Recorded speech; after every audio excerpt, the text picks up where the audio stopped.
El viento de noviembre soplaba con una frialdad cortante, una de esas brisas urbanas que parecen deslizarse bajo la ropa más gruesa para tocar directamente la piel. El doctor Santiago Herrera caminaba por una calle que rara vez frecuentaba, un desvío imprevisto en su meticulosa y predecible rutina, causado por una reunión que había terminado antes de tiempo. Su mente, usualmente un torbellino de diagnósticos complejos y logística clínica, estaba inusualmente en calma. Fue en ese silencio interior que el mundo exterior pudo finalmente hacerse notar, y fue entonces cuando lo vio, en la esquina, junto a la pared de ladrillos de un puesto de periódicos cerrado por la temporada. Un niño pequeño estaba de pie, no pedía limosna, no se quejaba del frío, simplemente estaba allí, con una caja de cartón colgando de su cuello por un trozo de cuerda, llena de barras de caramelo. No fue la pobreza evidente de la escena lo que capturó la atención de Santiago, pues la ciudad estaba llena de postales de necesidad. Fue la inmensa y silenciosa dignidad con la que el niño se mantenía erguido. Su espalda estaba recta, su barbilla ligeramente levantada, su mirada fija en el flujo de transeúntes, con una seriedad que no correspondía a su edad. Parecía un pequeño soldado en su puesto, guardián de un modesto tesoro de azúcar. Y luego, los ojos entrenados de Santiago vieron más allá de la postura, vieron sus piernas. Por debajo del dobladillo gastado de sus pantalones, asomaban dos prótesis. Eran de un modelo antiguo, funcional pero tosco, hechas de un plástico gris y metal opaco. Notó la forma en que el niño cambiaba su peso de un lado a otro, un movimiento casi imperceptible para un ojo no entrenado, pero que para Santiago era un grito silencioso. Era el gesto de alguien que intenta aliviar una presión constante, un dolor sordo.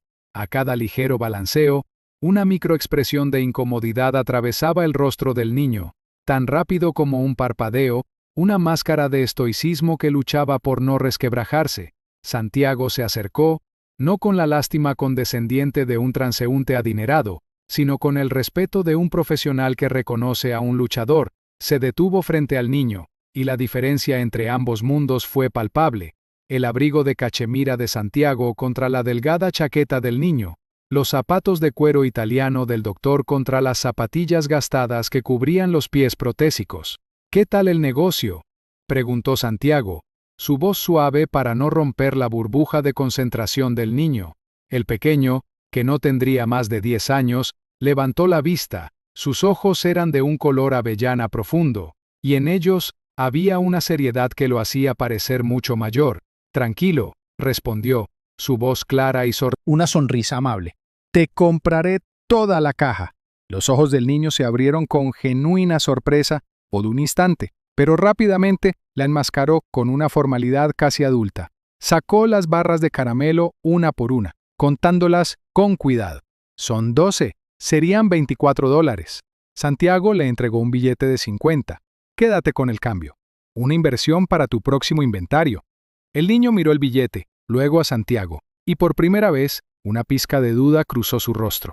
«Gracias, señor», dijo, guardando el dinero en el bolsillo de su chaqueta con una lentitud deliberada, como si temiera que fuera a desaparecer.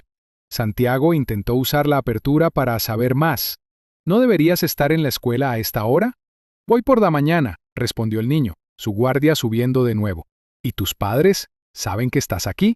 «Ellos no están», dijo, y la finalidad de su voz cerró esa puerta por completo.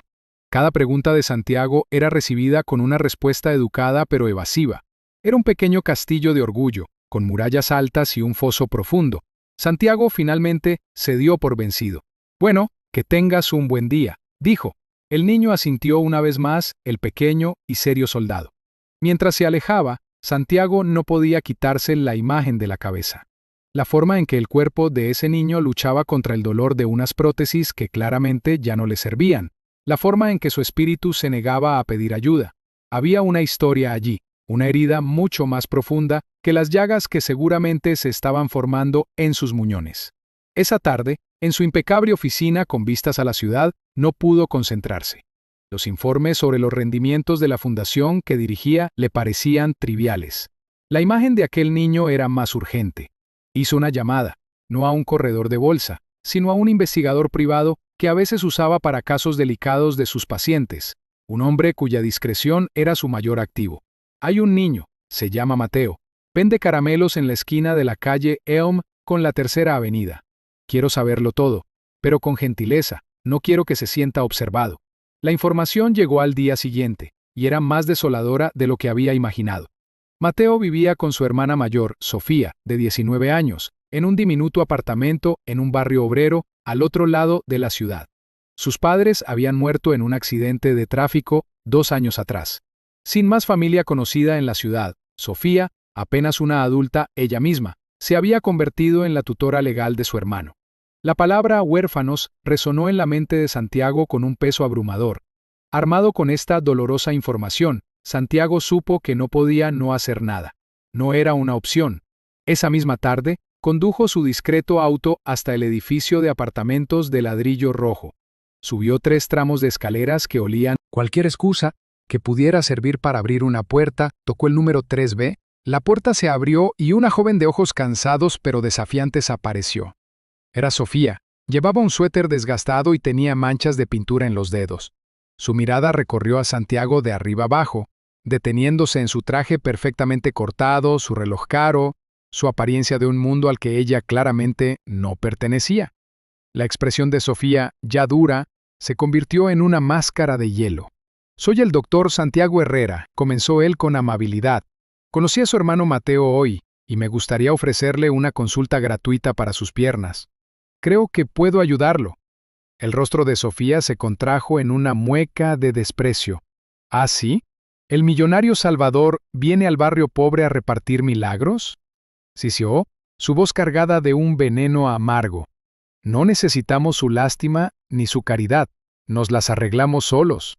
Antes de que Santiago pudiera responder, antes de que pudiera explicar que no se trataba de caridad, sino de una genuina preocupación médica, ella le cerró la puerta en la cara. El sonido del cerrojo al girar fue tan definitivo como el de una celda de prisión.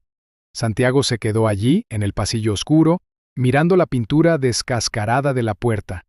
Había esperado resistencia, quizás escepticismo, pero no había previsto una hostilidad tan profunda, tan arraigada. Se dio cuenta de que las heridas de esa familia no estaban solo en las piernas de Mateo. Estaban en el corazón de su hermana, y esas, sabía él, eran las más difíciles de curar. Santiago regresó a su coche, no derrotado. La hostilidad de Sofía no era un muro, era un síntoma. Un rechazo tan visceral no nacía del orgullo, sino de una herida profunda. Sabía que un segundo intento frontal sería inútil, necesitaba encontrar una puerta trasera, una llave que no estuviera forjada en dinero o compasión, sino en algo que ella valorara. Volvió a su oficina y dedicó la noche a la investigación, no en historiales médicos, sino en los ecos de una vida pasada. Se sumergió en archivos de periódicos locales, en blogs de comunidades de corredores, en cualquier rincón digital que pudiera contarle la historia de los padres de Mateo y Sofía. Y entonces, en la página 4 de un suplemento deportivo de hacía 3 años, encontró la pieza que lo cambió todo. Una fotografía a toda página de un hombre cruzando la línea de meta de la maratón de la ciudad. El hombre no era un atleta profesional, pero su rostro estaba lleno de una alegría agotada y triunfante. El titular decía: Roberto Salazar, el corredor del pueblo, lo hace de nuevo por los niños. El artículo detallaba cómo el padre de Mateo, un simple trabajador de la construcción, era una leyenda local. Un hombre conocido. Trágica ironía de la situación, golpeó a Santiago con una fuerza física. Esa era su llave. Al día siguiente, armado no con ofertas de caridad, sino con respeto por un legado, Santiago volvió al apartamento. Cuando Sofía abrió la puerta, su rostro ya era una máscara de impaciencia y desdén, lista para un segundo rechazo. Pero Santiago no le dio la oportunidad. «No estoy aquí por caridad, Sofía», dijo él. Su voz era tranquila, pero resonaba con una nueva autoridad. «Estoy aquí por el legado de tu padre». El cambio en el rostro de la joven fue sutil, pero innegable. La hostilidad flaqueó, reemplazada por una confusión desconcertada. «He leído sobre él», continuó Santiago. «Sobre las maratones que corría». Un hombre con esa clase de espíritu, con esa disciplina, querría que su hijo tuviera las mejores herramientas posibles para alcanzar su propio potencial. «No te ofrezco ayuda médica». Te ofrezco una consulta de rendimiento deportivo para Mateo, para honrar a su padre. Las palabras legado, rendimiento y honrar fueron las correctas. Apelaron a su orgullo familiar, no a su necesidad personal. Vio la lucha en sus ojos, la desconfianza batallando contra el amor latente por la memoria de su padre. Después de un largo y tenso silencio, ella se hizo a un lado. Un gesto mínimo que equivalía a abrir las puertas de una fortaleza. 10 minutos. Dijo bruscamente. Es todo lo que tienes. El apartamento era espartano, pero limpio. Los muebles eran viejos y desparejados, pero todo estaba en su lugar. Había un caballete en una esquina con un lienzo a medio pintar, la única nota de color en una habitación dominada por tonos grises. Mientras Sofía iba a buscar a Mateo, Santiago observó los detalles, la ausencia de fotografías, la falta de cualquier objeto personal que no fuera estrictamente necesario. Era el espacio de alguien que había borrado el pasado para poder sobrevivir al presente. Cuando Mateo entró en la habitación, sus ojos se abrieron de par en par al ver a Santiago. Había miedo en ellos, un miedo a que estuviera allí para causarle problemas con su hermana. Santiago se arrodilló para hablar con él. Hola, Mateo. Sofía me ha permitido echar un vistazo a tus piernas. He oído que tu padre era un gran atleta. Quizás podamos hacer que te sientas un poco más como él. Durante el examen, la sospecha inicial de Santiago se confirmó y se agravó. Las prótesis no solo eran anticuadas, sino que el crecimiento de Mateo las había vuelto peligrosamente inadecuadas. Los forros estaban desgastados, causando llagas y abrasiones en sus muñones, que debían ser increíblemente dolorosas. Mateo aguantó el examen con un estoicismo que le rompió el corazón a Santiago. Mientras trabajaba, ganó la confianza del niño. Hablaron de la escuela, de sus dinosaurios de juguete y finalmente, del tema sagrado, su padre. Con un aire, docenas de medallas de maratón descansaban sobre un trozo de terciopelo gastado. Brillaban débilmente a la luz que entraba por la ventana. «Son de papá», susurró Mateo. «Las limpio todas las noches para que no se pongan tristes». Santiago sintió un nudo en la garganta. Esa caja era la Arca de la Alianza de Mateo, su santuario personal, la conexión tangible con el héroe que había perdido. «Tu padre estaría muy orgulloso de cómo las cuidas», dijo Santiago con sinceridad. El niño le dedicó una pequeña y tímida sonrisa, la primera que Santiago le veía.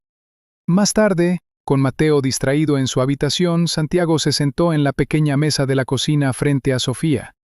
Dejó sobre la mesa un informe improvisado que había escrito en su teléfono, detallando los daños que las prótesis estaban causando. «Sofía, esto no es una opinión, es un hecho médico», dijo con calma. «Cada paso que da con esas prótesis le está causando un daño activo.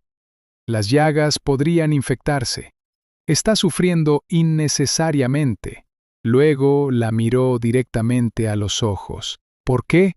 ¿Por qué un niño que sufre con cada paso tiene que vender caramelos en una esquina, en el frío, en lugar de estar descansando o jugando como cualquier otro niño?» Fue entonces cuando la fortaleza de Sofía finalmente se derrumbó, pero no en lágrimas, sino en una explosión de ira y dolor tan pura que llenó la pequeña cocina. «¿Por qué?», repitió ella, su voz temblando de una furia contenida durante años. Se puso de pie y empezó a caminar de un lado a otro como un animal enjaulado. «Porque el mundo no es justo, porque cuando mis padres murieron, nadie vino a ofrecernos consultas de rendimiento. Tuve que dejar la universidad, conseguir 2 trabajos para pagar este maldito alquiler y asegurarme de que mi hermano tuviera un techo sobre su cabeza. ¿Crees que quiero que esté en la calle? Lo odio cada segundo que pasa allí, pero en este mundo nadie te da nada. Él tiene que aprender a ser fuerte, tiene que aprender a contribuir.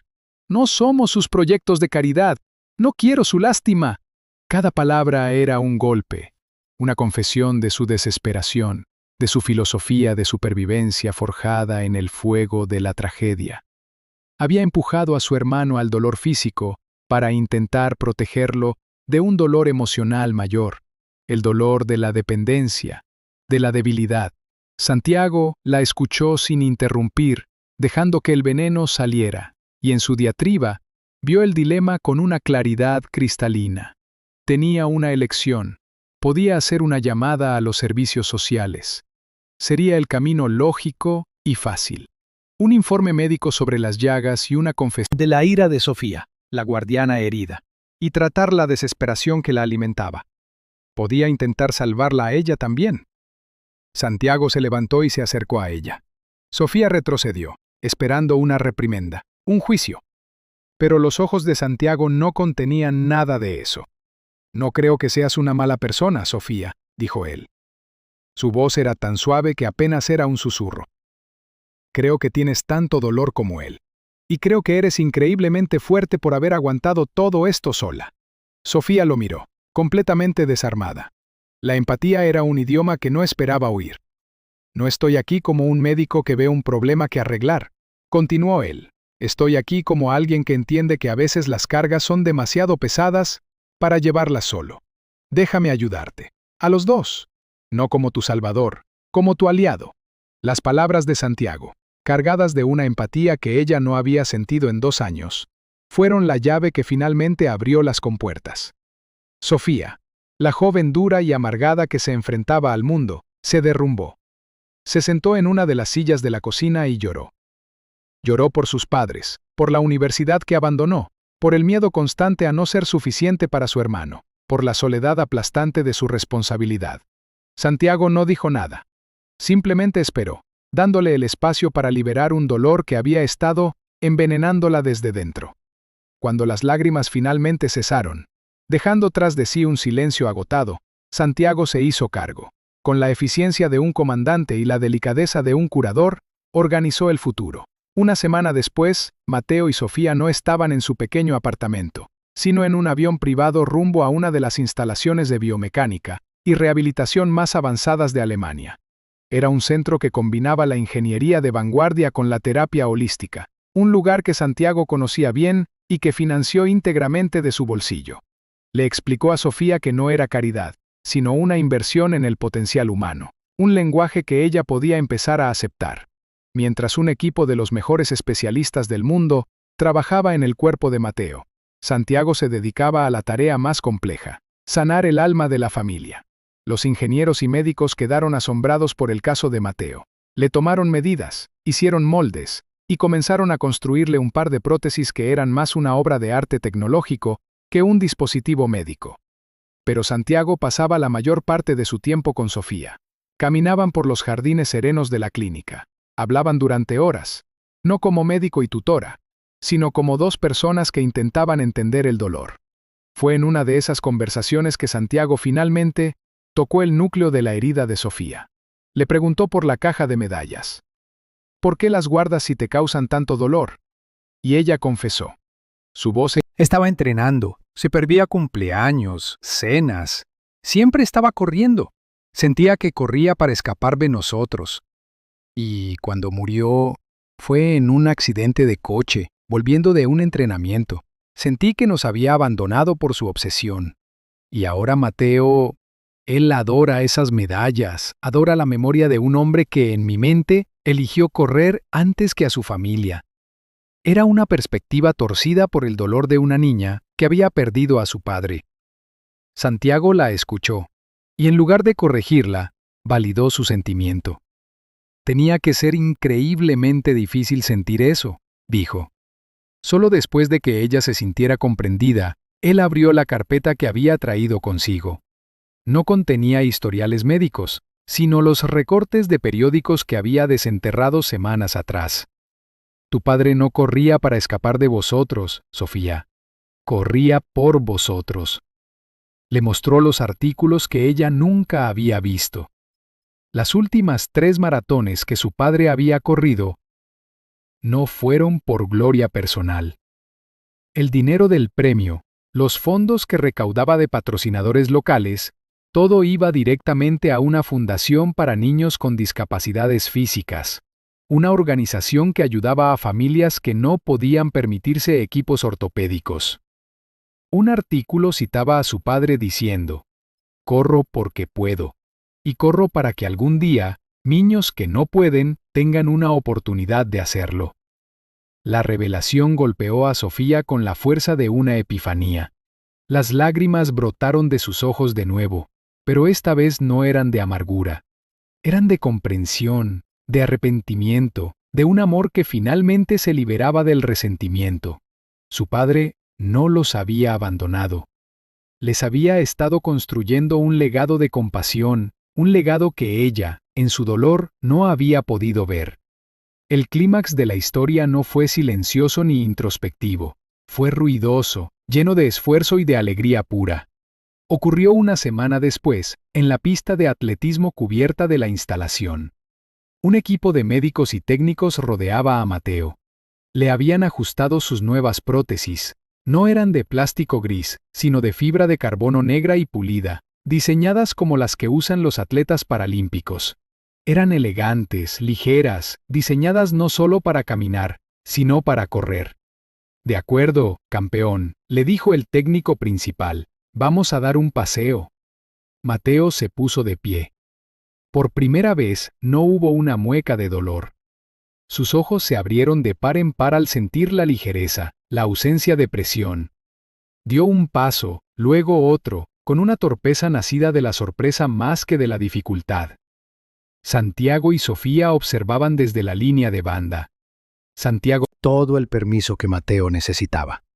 Cerró los ojos por un segundo, respiró hondo y entonces ocurrió el milagro. Empezó a correr. No fue un trote, fue una explosión, un estallido de energía contenida durante 10 años de vida. Sus nuevas piernas se movían con una fluidez que parecía imposible, devorando la pista roja. Una risa, un grito de pura e increíble alegría brotó de su garganta mientras daba vueltas y más vueltas, el viento en su rostro, la libertad en cada zancada.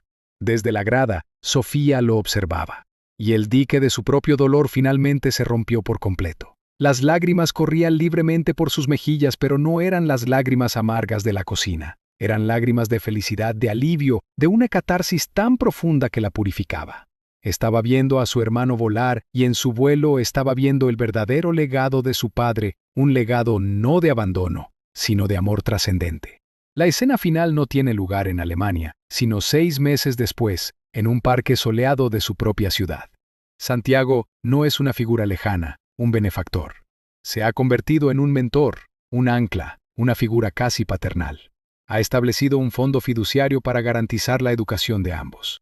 Sofía ha vuelto a la universidad estudiando fisioterapia con la intención de ayudar a niños como su hermano.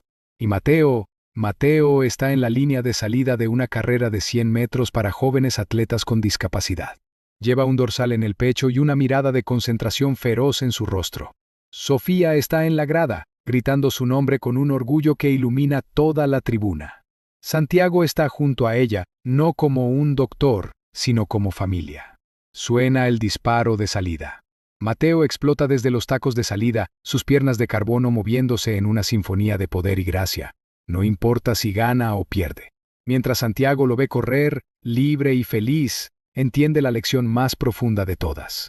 La verdadera curación no consistía en arreglar unas prótesis rotas. Consistía en reconstruir una familia, en darles las herramientas no solo para caminar, sino para correr hacia un futuro que, por fin, estaba lleno de esperanza y honraba el amor inquebrantable que su padre les había dejado como verdadero legado.